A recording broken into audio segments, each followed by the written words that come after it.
What if everything you were taught about the five senses was incomplete?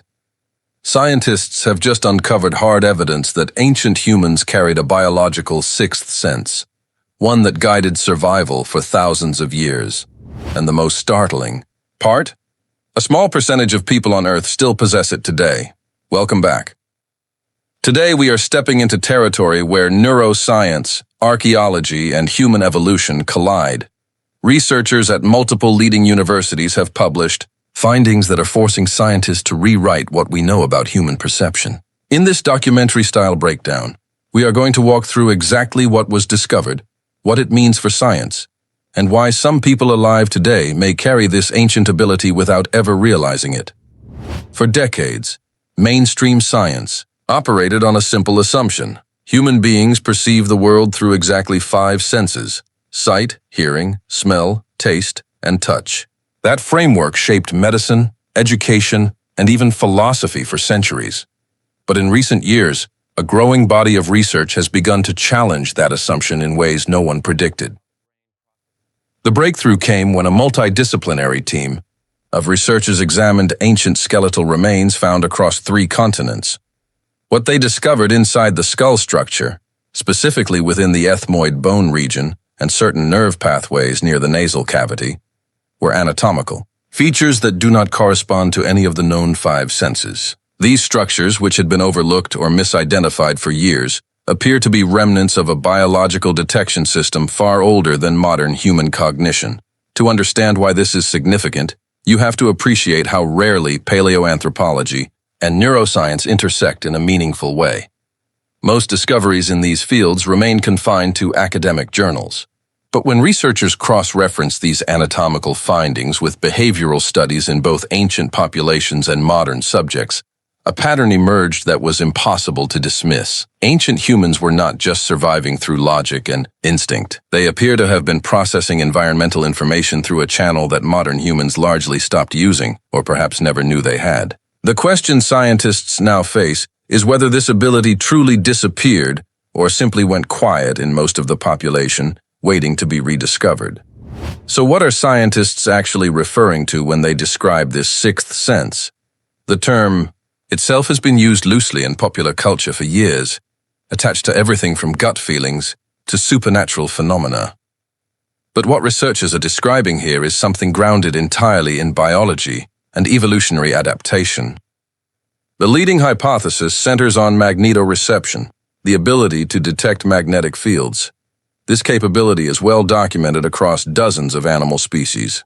Birds use it to navigate during migration. Sharks use it to hunt with precision across vast ocean distances. Even certain bacteria orient themselves using Earth's magnetic field. For years, scientists debated whether humans once possessed a similar ability, and the answer now appears to be yes. A specific protein called cryptochrome, which plays a known role in circadian rhythm regulation, has been identified in human retinal cells. What makes this remarkable is that in other species, cryptochrome functions as the primary molecule enabling magnetic field detection.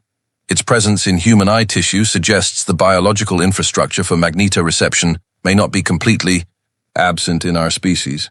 It may simply be operating below the threshold of conscious awareness. Additionally, trace amounts of magnetite, a naturally magnetic mineral, have been found in human brain tissue, particularly in the cerebellum and brainstem.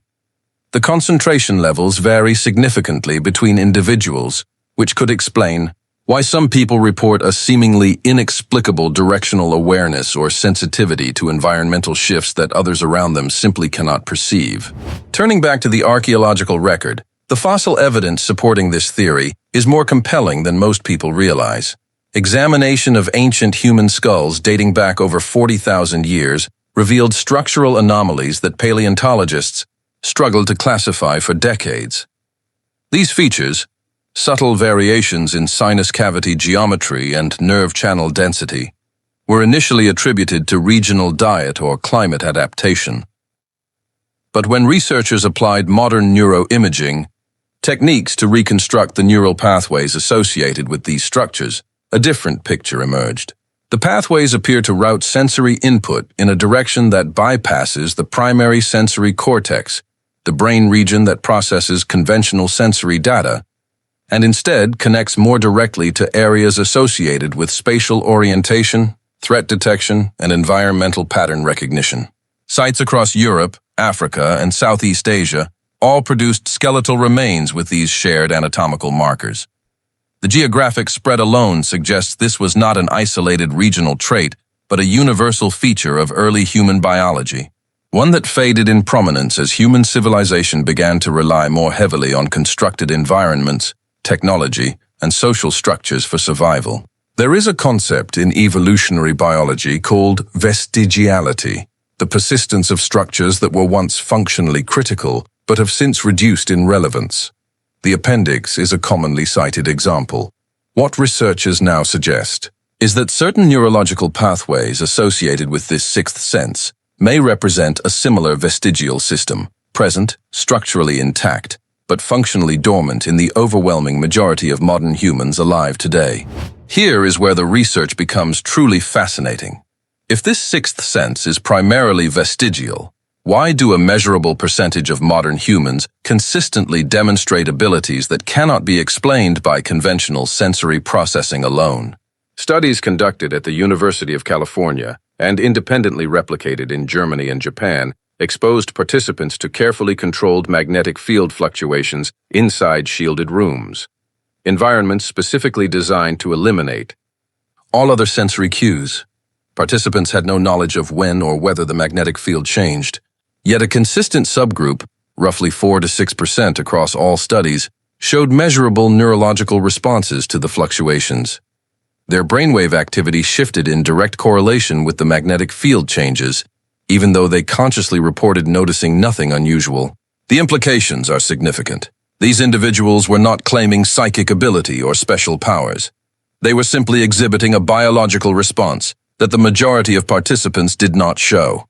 The researchers concluded that a small but consistent portion of the human population retains a functional or near-functional version of this ancient sensory system. Interestingly, when researchers interviewed participants after the trials, those who had shown neurological responses were more likely to describe lifelong experiences of unusual directional accuracy, unexplained sensitivity to weather changes, or a persistent feeling of awareness that something in their environment had shifted, even indoors, even without visible cues. These were not dramatic claims. They were quiet, often privately held observations that suddenly had a scientific framework to support them. Understanding why this sense diminished in most humans requires stepping back and examining the conditions under which it thrived. For early humans navigating dense forests, open savannas, and coastlines without landmarks, the ability to orient using Earth's magnetic field would have carried enormous survival value. It would have aided in tracking migration routes, returning to safe shelter, detecting predator approach patterns, and sensing geological or atmospheric changes before they became visible threats. As human societies developed agriculture, constructed permanent settlements, and created navigational tools, from carved bone markers to eventually compass technology, the selective pressure maintaining this ability would have weakened dramatically. Evolution does not preserve what no longer contributes to survival. Over thousands of generations, the neurological infrastructure supporting active magnetoreception likely receded through a process of natural deselection, not disappearing entirely, but losing the prominence it once held in daily sensory processing. There is also a competing theory worth examining. Some researchers propose that the sixth sense did not fade through disuse, but was actively suppressed as human cognitive architecture reorganized itself around language, abstract reasoning, and social coordination. Under this model, the brain essentially prioritized processing bandwidth for higher-order thinking, and magnetoreception, a predominantly subconscious non-verbal form of perception, was moved to the background. Both theories carry merit, and the scientific community remains divided on which mechanism accounts for the observed variance between individuals. What they agree on is that the capacity, in some form, has never fully vanished from the human genome. The implications of this research extend well beyond academic curiosity. If a meaningful subset of people carry functional remnants of a sixth sense, and if that sense can be measured and studied under controlled conditions, then the potential applications across medicine, neuroscience, and human development are genuinely significant. Researchers are currently exploring whether targeted neurofeedback training, a technique that allows individuals to observe and influence their own brainwave patterns in real time, could help people become consciously aware of magnetoreceptive signals their brains are already receiving below the threshold of awareness. Early pilot studies are cautiously optimistic, though the sample sizes remain small and the methodology continues to evolve. There are also emerging questions about the relationship between this vestigial sense and conditions like enhanced spatial cognition, certain forms of synesthesia, and the documented navigational abilities observed in indigenous populations who have maintained close environmental relationships across many generations without the assistance of modern technology. Beyond the science, this discovery carries a deeper message about the nature of human potential. We tend to assume that what we currently perceive represents the full range of what our biology makes possible. But the evidence now suggests that human sensory experience may be considerably richer and more layered than modern life allows most people to access. The ancient world shaped us in ways we are only beginning to measure. And tucked quietly within the neurology of a few million people alive today may be a perceptual window that evolution never fully closed. Ancient humans were far more perceptually equipped than history gave them credit for. Science is only now catching up to what their biology already knew. The sixth sense was not mythology, it was biology. And for some of you watching this right now, it may still be active. The question is whether you have ever noticed it. If this changed how you think about human perception, drop a comment below. I genuinely want to know whether you have ever experienced something that felt like a seventh sense of direction or awareness. Share this with someone who questions everything, because this topic deserves a wider conversation.